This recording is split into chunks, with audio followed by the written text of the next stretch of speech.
We had extended our placement for Autumn for another 3 months, from December 3rd to March 3rd. And our case coach called me and asked me what were the big changes going to be. I thought Hazel needed to be moving toward permanent child care situation, trying to get a full-time job. Yvonne needed to be getting a job. There was like a laundry list of things. And she said the bottom line is that Autumn is 6 months old and she needs to bond with her mom. So our case coach decided that that Sunday before Christmas would be the best time for her to just go home. I don't know, like, I understood what she was saying, how, like, she's starting to notice who's who and who's around.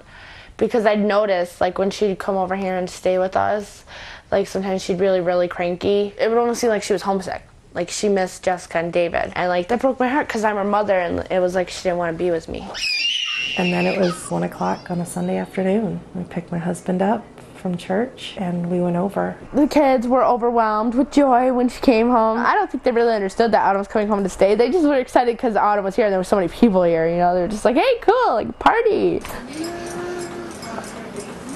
It was the regular bedlam in her apartment. One of the twins was dressed, one wasn't. It was just kind of crazy. And just kind of got down to business with Hazel, unpacking this miscellaneous box of the baby's things. And she kept asking how I was doing. She was just eyeballing your Jessica. And she and I had a good cry in her room. She said, you know, you can see her anytime you want to. I said, I know. I said, you know, you can call me anytime you want to.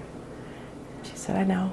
I wanted it to just be fast. And so after Hazel and I had our talk, I walked back to the kitchen and I took Autumn and I kissed her 3 times and handed her to Hazel's boyfriend, and I told him to take care of all the girls, and I left. And then I got outside and I cried a lot.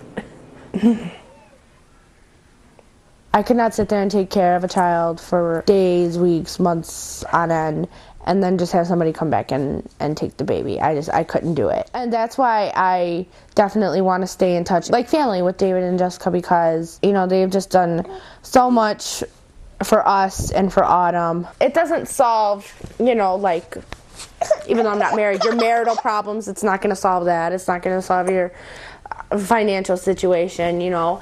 It gives you time, but it's not going to fix every little problem you've got. And I feel bad, but even when I talk to Jessica, I wouldn't call it lying, but I fib, like, I pretend like everything's okay. We were at church on Saturday night, and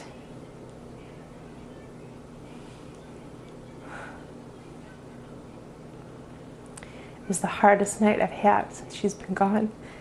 I was trying to figure out why. Instead of people coming up and checking on the baby, they're seeing how I'm doing. Just the final person that asked me, I just started crying. And it's just hard sometimes. Because I do love her and I love Hazel. And I just want it to be good for both of them. And I want to figure out how to help make that happen in the future.